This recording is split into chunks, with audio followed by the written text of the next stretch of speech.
रत्नागिरीतील कर्दे मुरुड समुद्रकिनाऱ्याला पर्यटकांनी अधिक पसंती दिली. नाताळच्या निमित्तानं कोकणातील समुद्रकिनारे फुल झाले. तसंच समुद्रकिनारी पर्यटकांची गर्दी पाहायला मिळते.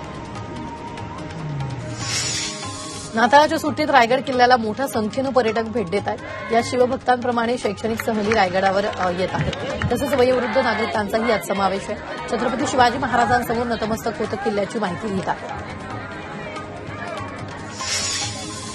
चंद्रपूरच्या सन्मित्र सैनिक शाळेचा 29वा वार्षिकोत्सव पार पडला. यावेळी सरसंघचालक मोहन भागवतांनी उपस्थिती दर्शवली. यावेळी विद्यार्थी सैनिकांनी विविध प्रात्यक्षिकं सादर केली.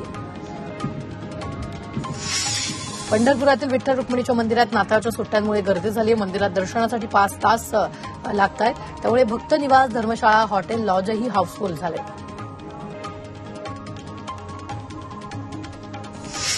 नाशिकच्या मनमाडमध्ये नाताळ सण उत्साहात साजरा करण्यात आला. नाताळ निमित्तानं चर्चमध्ये विविध धार्मिक कार्यक्रमांचं आयोजन केलं. तसंच येशूच्या गव्हाणीच्या देखाव्यानं सर्वांचं लक्ष वेधलंय. नाताळची सुट्टी असल्यानं मौजमजा करण्यासाठी पर्यटन स्थळी पर्यटक मोठी गर्दी करतात. भंडारा जिल्ह्यातील रावणवाडी इथेही पर्यटकांची मोठी गर्दी पाहायला मिळते. उंटावर घोड्यावर बसण्याचा आनंद पर्यटक घेत आहेत. तसंच तलावात बोटिंग करण्याचा आनंदही घेत आहेत. 31 डिसेंबर आणि नववर्षाच्या पार्श्वभूमीवर वन्यजीव विभागानं कोल्हापुरातील दाजीपूर अभयारण्य बंद ठेवण्याचा निर्णय घेतलाय. अभयारण्य परिसरात नियमांचं उल्लंघन होऊ नये यासाठी अभयारण्य बंद ठेवण्याचा निर्णय घेतलाय.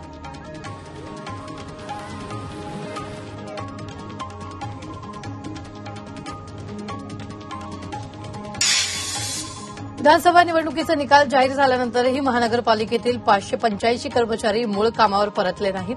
कर्मचारी निवडणुकीतील आर्थिक बाबींचा अहवाल तयार करण्याच्या कामात व्यस्त आहेत. तर हे काम अंतिम टप्प्यात आल्यानं ते लवकर मूळ कामावर परतण्याची शक्यता वर्तवली जाते.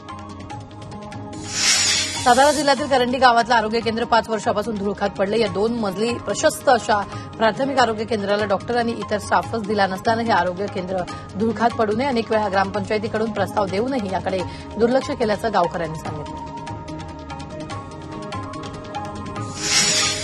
मुंबई नाशिक महामार्गावर वाहतूक कोंडीची समस्या निर्माण झाली आहे. पडगा बोरिवली वळणावर सतत वाहतूक कोंडी होत असल्यामुळे वाहन चालक हैराण झालेत. बोरिवली रोडवरील सीएनजी पंपामुळे वाहतूक कोंडी होत असल्याचा आरोप यावेळी केला जातोय.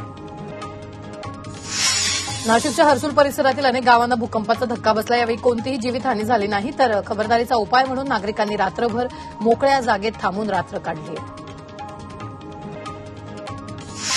नागपुरात उद्या पाणीपुरवठा खंडित असणार आहे. उद्या सकाळी 10 वाजेपासून ते 27 डिसेंबर पहाटे 4 वाजेपर्यंत पाणीपुरवठा खंडित राहणार आहे. त्यामुळे पाणी जपून वापरण्याचं आवाहन पालिकेनं नागरिकांना केलेलं आहे.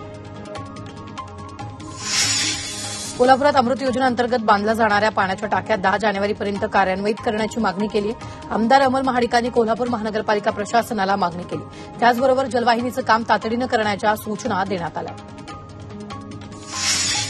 कल्याण पूर्वमध्ये अल्पवयीन मुलीवर अत्याचार करून हत्या केल्याप्रकरणी सर्वपक्षीय मोर्चा काढण्यात आला. सर्वपक्षीय नेते या मोर्चात सहभागी झाले. मोर्चा दरम्यान कोणताही अनुचित प्रकार घडू नये म्हणून कल्याणमध्ये पोलिसांचा कडक बंदोबस्त तैनात करण्यात आला.